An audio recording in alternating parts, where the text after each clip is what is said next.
Fala galera, eu sou o Beto Vanieri e sejam muito bem-vindos a mais um podcast Metaverso. Pessoal, sejam muito bem-vindos a 2026, estamos aqui gravando o primeiro podcast desse ano.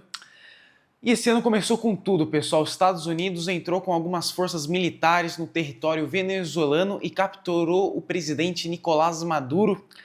E como vocês sabem, sempre quando tem alguns problemas geopolíticos, eu sempre trago ele aqui, o Roberto Barros, para explicar para a gente toda essa situação, quem que está envolvido, o que a gente pode esperar. Enfim, seja muito bem-vindo aqui, Roberto, nosso primeiro programa de 2026. Muito obrigado, Beto. Um feliz 2026 para você. Todos nós. Que seu programa continue fazendo o sucesso que vem fazendo. Estamos aqui. E vai voltar mais vezes, né? Esse ano promete. Vamos lá, explica pra gente o que está acontecendo lá na Venezuela. Então, nós vivemos, é muito importante contextualizar, nós vivemos o ano 2025, a maior mudança geopolítica desde a Segunda Guerra Mundial. Tá? Guerra da Ucrânia, guerra Israel-Irã, e uma série de conflitos no mundo afora que estão reposicionando as forças. Lembrando que em 1991, com a queda da União Soviética, os Estados Unidos emergiu como a nação mais poderosa, talvez, da história da humanidade. Sim. Militarmente, economicamente, culturalmente. Mais hegemônica, né? Hegemônica, etc. Isso está mudando numa rapidez gigantesca. E isso está fazendo com que os Estados Unidos perca bastante força econômica, especialmente o problema da sua dívida interna, que já está em 38 trilhões com T de dólares e crescendo. Tá? A China emergiu de uma vez por todas como uma potência econômica tão forte quanto os americanos. Sim. Se você pegar o PIB pelo número normal, os Estados Unidos ainda é ali 20, 25% maior. Tá? Mas lembrando que o PIB chinês é fortemente baseado na indústria e os Estados Unidos nas empresas de tecnologia e muita coisa. Sim. Que são nuvens.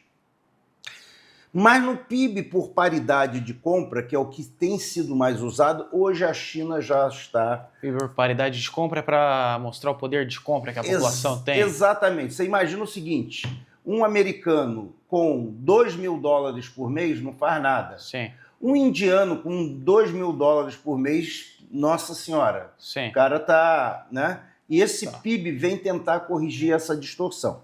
Tem um outro fenômeno, a Rússia emergiu de novo, ela sempre manteve a capacidade nuclear, 5 a 7 mil bombas nucleares, mais do que os Estados Unidos, que deve estar em 4 a 5.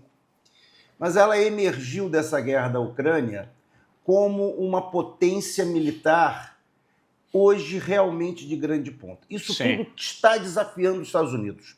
E o que acontece neste momento? Né?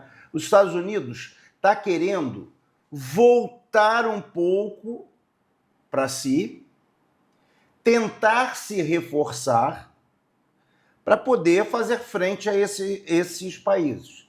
Como ele vai se reforçar?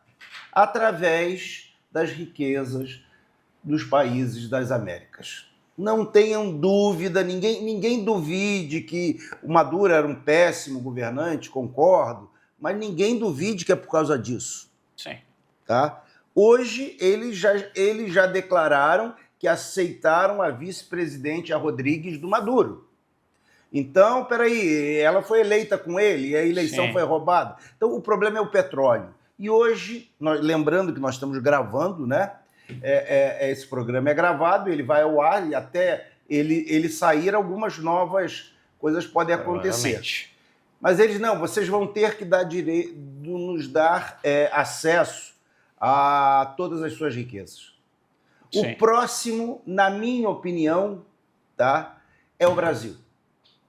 Tá? E o Brasil não tem nada a ver de ser um governo de esquerda, Lula, que não é um governo de esquerda, porque é uma política econômica completamente neoliberal, ou qualquer governo Não, são as riquezas. E o Brasil é talvez, depois da Rússia e da China, o país com maiores riquezas do mundo. Sim. Vou te confidencializar uma coisa, Beto. Há uns 3 meses, um grupo de Minas me pediu para vender umas minas de terras raras, tá? Eu não vou falar a localidade, que fica fácil. E como a gente tem um contato internacional, falando com americanos, tem 3, no máximo 4 meses. Ele foi muito assim, direto, e disse: Roberto, nenhum americano vai comprar. Falei: por quê? Vocês estão precisando, nós já fizemos várias vezes, falamos da importância Hoje, os Estados Unidos sem terras raras é um tubarão sem dentes, porque ele não consegue fazer mais armas, aviões, assim como a gente já fez um programa aqui ano passado, utilizado isso. Todo o aparelho de alta tecnologia nas armas, em tudo, né? Tudo. É o mineral do futuro. Esse americano virou e falou: Roberto, nós vamos tomar a Venezuela, depois a Colômbia e depois o Brasil. Para que nós vamos comprar? Então, isso contra a Venezuela é somente o início de um movimento que muitos estão chamando neocolonialistas, mas pesado, né? Todos os impérios na história da humanidade, sem exceção, a hora que começaram a cair, eles se tornaram muito mais agressivos. E eu não vou ser agressivo contra a Rússia, que tem bomba nuclear, eu não vou ser agressivo contra a China, eu vou ser agressivo contra quem eu posso dominar fácil. Sim. Então, a Venezuela, tá? Este caso da Venezuela, e ninguém se iluda. Eu sempre cito a questão do domínio, o Raj inglês na Índia. A Índia, os ingleses vieram entrando até que em 1857 houve a revolta dos cipais. Eles reprimiram a revolta. No ano seguinte, eles ficaram até depois da Segunda Guerra Mundial. Sim. O que aconteceu? Há números, né? Não tomem esses números como absolutos, porque são aproximados. Eles levaram 40, 50 trilhões de dólares a preços de hoje de riquezas. A Índia era talvez o país mais rico do mundo. Poucos anos depois se tornou um dos países mais pobres do mundo. E só agora, neste momento, está dando a volta por cima. Então, a América Latina, se prepare e não pense que vem para... Não, é o mesmo objetivo. Eu preciso me reforçar para combater a China, a Rússia, sim, a Índia, que está emergindo, né? E esse é o problema. A Venezuela foi o primeiro passo, tá? Isso encaixa um pouco na doutrina Monroe. Exatamente. A América para os americanos, né? Mas na doutrina Monroe não dizia lá América para os norte-americanos, como hoje diz. Sim. Na cabeça deles é exatamente essa. Né? Tá, e eles estão querendo resgatar isso, e hoje eles claramente falaram que nós somos o quintal deles, então não podemos fazer nada. Sim. Gente, isso inclui o Brasil. Isso inclui... Tem que tomar muito cuidado. Isso inclui levar nossas riquezas que estão na mão de um monte de empresários. Proibir do Brasil negociar com a China. Hoje a China é o nosso parceiro. Se nós tirarmos a China do comércio no Brasil, o nosso PIB despenca. Então nós temos que tomar um cuidado tremendo. É uma situação muito complicada. Eu vi muita gente torcendo. O fato de você não gostar do Maduro ou de quem quer que seja, tá? Não justifica a maior Sim. quebra das leis internacionais em muitos anos. Sim.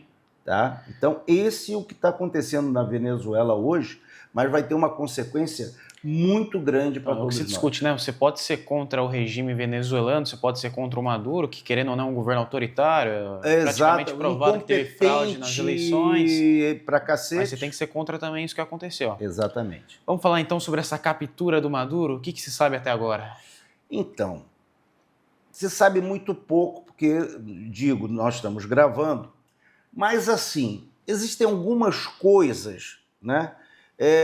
Um pouco nebulosas e complicadas. Foi muito fácil capturar o Maduro. Teve resistência, né? Não teve resistência, disseram que mataram alguns guardas, etc, etc.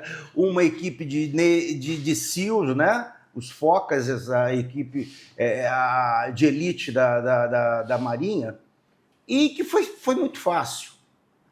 Muita gente hoje fala que pode ter havido, sim, uma traição de algum militar ou mesmo um acordo em que o Maduro resolveu dar a cabeça. Lembrando um detalhe da política, gente, tá? Ainda mais de uma pessoa como o Trump. Vamos falar a realidade, não vamos pintar. O Trump está extremamente enfraquecido nos Estados Unidos e ele precisava de uma vitória política.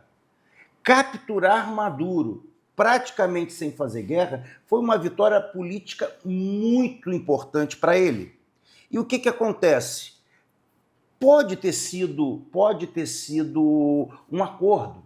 Porque quem teoricamente teria que assumir? Ganhou o Prêmio Nobel da Paz. Marina Corina Machado. Exatamente. Porque o Trump falou que ela não tinha força suficiente. E quem assumiu foi a vice. Então, isso me cheira, né? Nós tivemos outros casos, como Noriega na Panamá. Então, me cheira um pouco de acordo. Mas o tempo vai dizer. A gente tem que esperar, né? Acho que esses próximos meses já vai dar para saber o que está por trás, qual que é a intenção. Vamos ver o que vai dar, né? Vamos continuar com essa conversa, vamos só para um breve intervalo. Quero dar aquele recadinho que vocês já estão acostumados, que é anunciar seu produto, sua marca, seu comércio aqui no nosso podcast. Entre em contato com a nossa equipe, nossos contatos estão sempre aqui na tela. Mas é isso, vamos para um breve intervalo, voltamos já falando sobre Venezuela.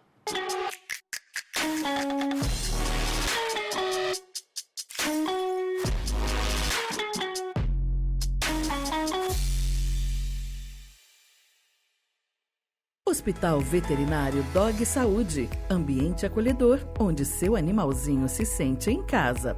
Na recepção, é possível fazer novos amigos. Além do espaço para o atendimento dos cães, conta ainda com o espaço dedicado para o atendimento dos gatinhos, o Cat Saúde. Atendimento com muito carinho, com veterinários de plantão 24 horas por dia. E ainda, uma equipe de especialistas. Com uma estrutura completa e modernos equipamentos para exames, o seu animalzinho é diagnosticado no local e muito rapidamente. E ainda, conta com estacionamento coberto para o conforto e praticidade dos nossos clientes. Hospital Veterinário Dog Saúde, um lugar pensado para você e seu pet. Aqui, o seu animal faz parte da nossa família. Rua Rangel Pestana, 1178, Centro.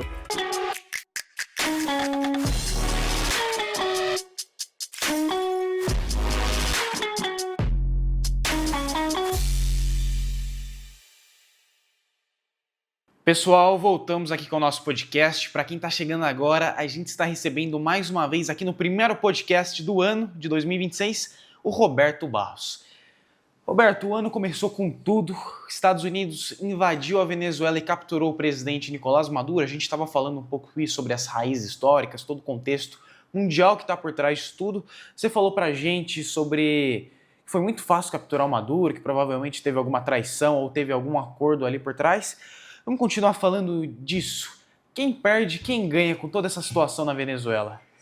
Vamos falar quem quer ganhar, tá? Independente de qualquer coisa, os americanos. Estados Unidos.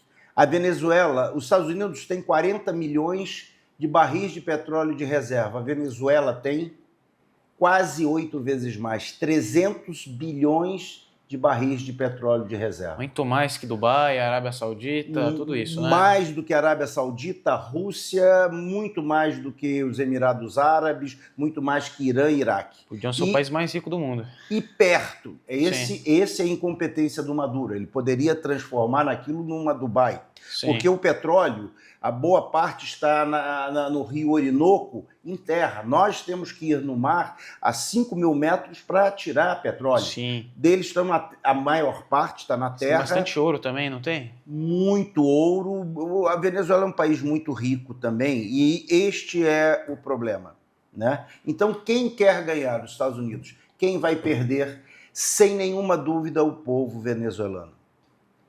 Tá? O conceito é sempre igual. Uma pequena elite vai fazer o jogo americano, como nós estávamos falando da Índia, foi assim.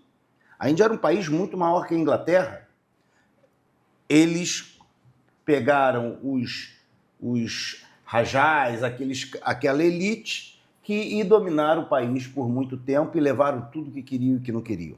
Tá? Então, Sim. Quem perde é o povo venezuelano e eu diria o povo latino-americano. Sim. Só para a gente fechar esse assunto, qual que seria o papel da China e da Rússia nessa questão? Que são as duas Veja, potências. eles condenaram, a China tem investimentos pesados, inclusive no petróleo, que ninguém sabe como é que vai ficar. Sim. Né? Os americanos estão querendo tudo, ponto. Não sei, duvido que vão querer pagar os chineses. A Rússia condenou pesadamente, mas não vão fazer nada. Muita gente, não, a Rússia vai mandar navios, a China. Não vão fazer nada. Vai ficar por isso mesmo. Vai ficar por isso mesmo, porque eles comprarem uma luta tão longe deles, é uma luta... E a Rússia está focada em acabar a guerra da Ucrânia, do jeito deles, devagar. Deve acabar esse ano de 2026? Tem uma grande chance, porque todas as linhas estão colapsando nesse momento. A Ucrânia como país praticamente acabou. A Ucrânia como país praticamente acabou. 1,5 milhão de mortos, 5 milhões de pessoas que saíram da Ucrânia e boa parte do território ucraniano já é russo e ela não irá devolver. E pior, quase todo o litoral da saída para o Mar Negro tá faltando Odessa, e Odessa é talvez, na Ucrânia, a cidade mais russa. Tá? É um grande porto, mas a saída do Dnipro, que é Kherson, já está tomada. Então, toda a saída das riquezas ucranianas terão que passar pela mão dos russos. Sim. E o que falta para essa guerra se encerrar, na sua opinião? Tratado de paz? Algum interesse ali ucraniano, falta russo? os chihuahuas europeus quererem. O grande problema hoje, você tem um conjunto de líderes europeus, os mais fracos da história, Macron, Steinmeier, Merz na Alemanha, eles são fraquíssimos. E eles estão querendo desviar isso, mantendo isso, para desviar dos graves problemas. A Alemanha está na maior queda econômica desde a Segunda Guerra Mundial. Eles só cresceram. Sim. A França é um país que não tem mais o que fazer. Inglaterra, esquece. A única ponto dela é ainda manter o MI6, que é a CIA deles, que ainda age no mundo todo, junto com a própria CIA. O resto... Esses caras lá que estão na Europa não são nacionalistas, né? Só estão atendendo ali os interesses americanos. E eles baixaram a cabeça para os Estados Unidos como nunca na história, e a Europa vai ser, como nós, um quintal dos americanos. Vamos mudar de assunto, quero falar sobre o Irã. Como é que está toda essa situação lá? O Irã é um país que está sempre com os conflitos ali, com Israel, com os Estados Unidos. Então, a coisa está reacendendo de novo, que vai ter um ataque de decapitação primeiro, Dizem até que essa tomada da Venezuela pelos americanos, que não se consolidou, seja bem claro, é porque, sabendo no ataque de Israel ao Irã, imediatamente já está aprovado no Congresso iraniano o fechamento do Estreito de Hormuz.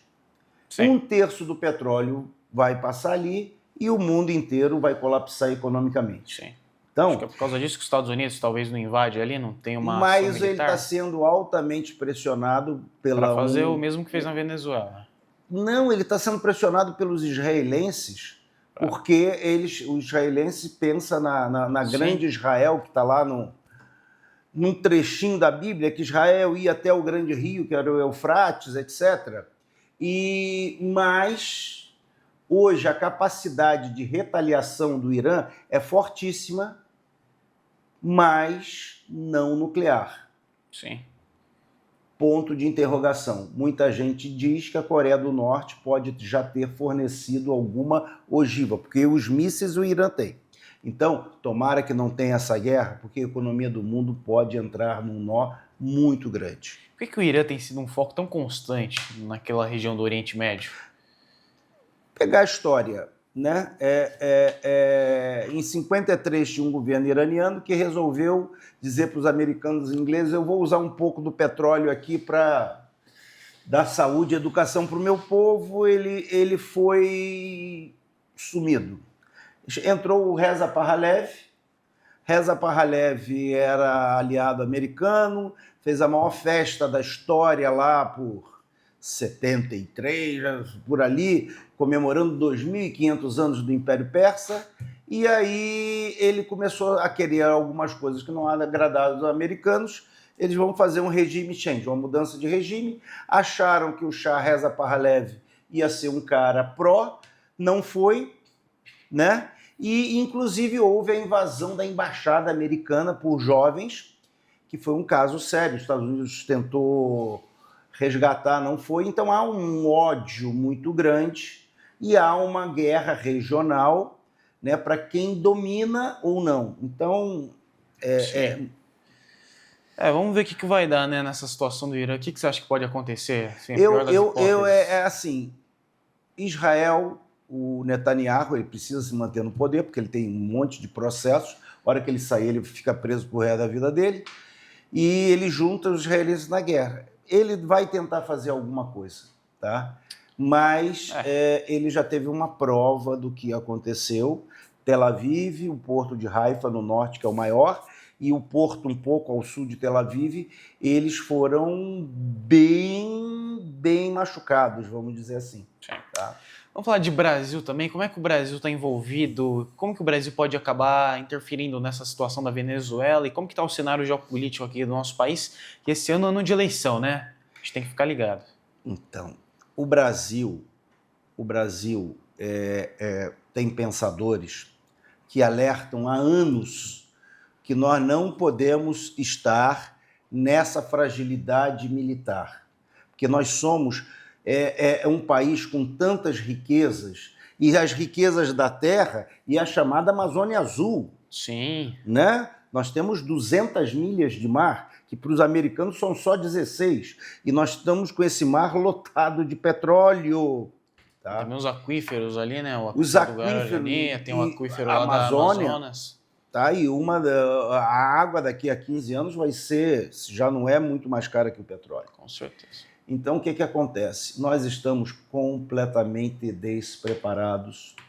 Nós temos tido governos péssimos que não pensam nisso. Interiguistas, vamos dizer assim? Eu diria péssimos, né?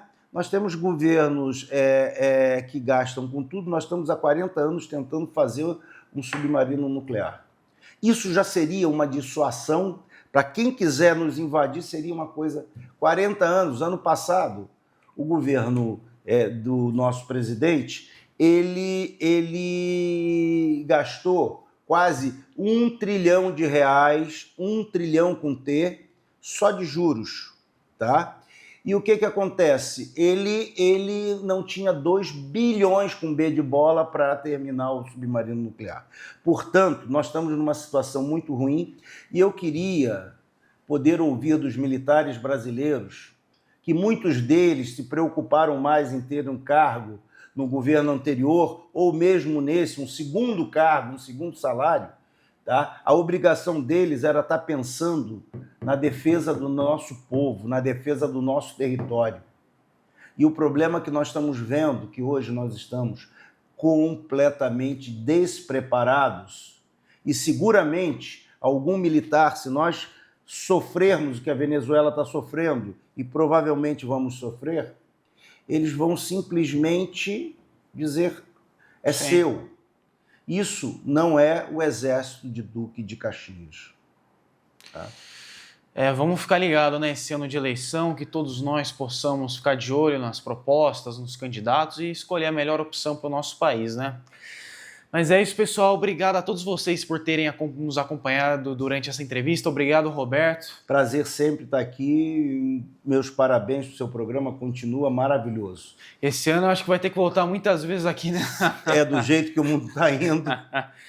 Obrigado, pessoal. Vocês que nos acompanharam durante toda essa entrevista. Nos vemos na próxima edição aqui do podcast Metaverso. Falou, galera.